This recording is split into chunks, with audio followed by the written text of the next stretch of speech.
শ্রী শ্রী প্রেম ভক্তি চন্দ্রিকা।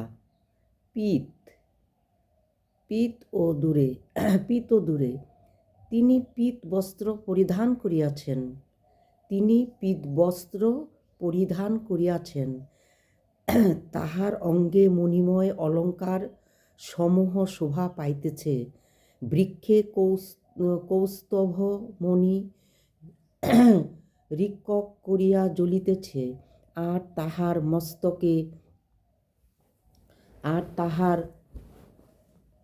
তাহার মস্তকে ময়ূর পুচ্ছের চূড়া, তাহার সর্বাঙ্গ কস্তুরী চন্দন কুকুম লিপ্ত। তাহার ত্রিভঙ্গ ভঙ্গিম মূর্তি কি মনোহর! তাহার গলদেশে সদ্য বিকশিত সুগন্ধি পুষ্পের মালা সুন্দর শোভা পাইতেছে। ওই পুষ্পের সৌরভে ভ্রমরগণ আকৃষ্ট হইয়া মধু লোভে মত্ত হইয়া তাহার চতুর্দিকে উড়িয়া বেড়াইতেছে। তিনি মৃদ মধুর হাস্য করিতেছেন। তাহার এই মধুর হাস্য ও রসময় মধুর লীলা দর্শনে ব্রজবধূগণ অত্যন্ত লোলুপ হইয়াছেন। তাহার শ্রীপাদ পদ্ম বিরাজিত মণিময় নূপুরের ধ্বনি শুনিয়া ব্রজকুল সতীগণ আর ঘরে থাকিতে পারিতেছেন না। সতী যেমন পতির সঙ্গে মিলিত হইবার জন্য ব্যাকুল হয়, তাহারা সেইরূপ ব্যাকুল হইয়া কুল পরিত্যাগ করিয়াও শ্যামসুন্দরের সহিত মিলিত হইবার জন্য ছুটিলেন। এই পরপুরুষ রূপী শ্রীকৃষ্ণের সহিত মিলনে তাহাদের অবশ্য সতীত্ব ধর্মের কিছুমাত্র হানি হয় নাই। যেহেতু শ্রীকৃষ্ণ হইলেন আত্মারাম, তিনি সকলেরই আত্মার সঙ্গে রমণ করিতেছেন, সুতরাং তাহার সহিত রমণে কোনো নারীর কিছু মাত্র দোষ স্পর্শিতে পারে না। তিনি হইলেন নিখিল জগৎ পতি, সুতরাং তিনি কি পুরুষ কি নারী সকলেরই পতি। তিনি হইলেন পরম গতি, পরকীয়া রস অত্যন্ত মধুর বলিয়া এবং ইহাতে অধিকতর সুখাস্বাদ হয় বলিয়া তিনি পরকীয়া ভাবেই লীলা করিতে ভালোবাসেন। এইভাবেই তাহার নিত্যলীলা প্রত্যক্ষ ও অপ্রত্যক্ষ উভয় প্রকারেই চলিয়া আসিতেছে।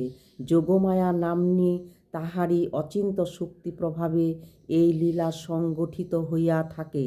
এই পরকীয়া লীলা স্বয়ং ভগবান শ্রীকৃষ্ণের পক্ষে কিছু মাত্র দূষণীয় নহে, পরন্তু অন্য সকলের পক্ষেই পরস্ত্রী পরসঙ্গ অতীব দূষণীয়। শ্রীকৃষ্ণের এই অত্যভূত মহিমাময় লীলা পরকীয়া হইয়াও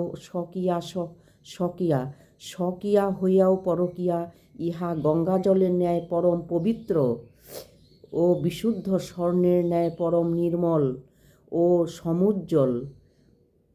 ইহার অনুশীলনে কামাদি দুর্বাসনা বিদূরিত হয়, নরনারীর সর্বপাপ বিমুক্ত হইয়া পরম পবিত্র হয় এবং পরমানন্দ ও পরম গতি লাভ হইয়া থাকে। ইহা হৃদয়ে দৃঢ়রূপে বুঝিয়া এবং ধারণ করিয়া রাখিতে হইবে যে গোপসুন্দরী রূপিণী পরস্ত্রী সৎসংসর্গ শ্রীকৃষ্ণের পক্ষে দোষাবহ নহে, বা পরম গতি শ্রীকৃষ্ণরূপ পরপুরুষ সম্ভোগ গোপরমণিগণের পক্ষেও দোষবহ নহে।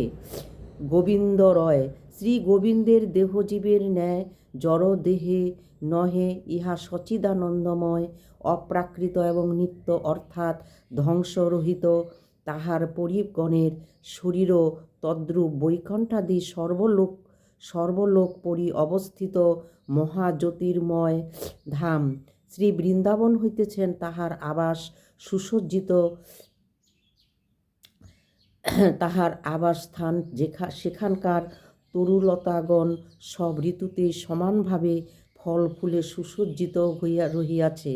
উহারা চন্দ্রকিরণের ন্যায় সুশীতল, অর্থাৎ উহাদের আশ্রয়ে প্রাণ জড়িয়া যায় এবং উহারা কল্পতরু নয় সর্বভীষ্ট পূর্ণ করেন। ব্রজপুরে লোভ।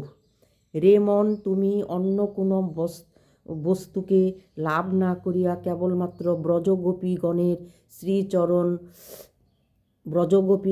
শ্রীচরণ আশ্রয়েই পরম পদার্থ বা পরমার্থ জ্ঞান করিয়া তাহাই আশ্রয় করো। ধন লীলারস ধন। শ্রী শ্রী রাধাকৃষ্ণের লীলারস সম্পত্তির জয় হোক। শ্রীকৃষ্ণ কথা ভিন্ন অন্য যাহা কিছু কথা যে সমস্ত গণ্ডগোল মাত্র, তুমি সে সমস্ত বাজে কথায় গণ্ডগোলের কথায় কর্ণপাত করিও না।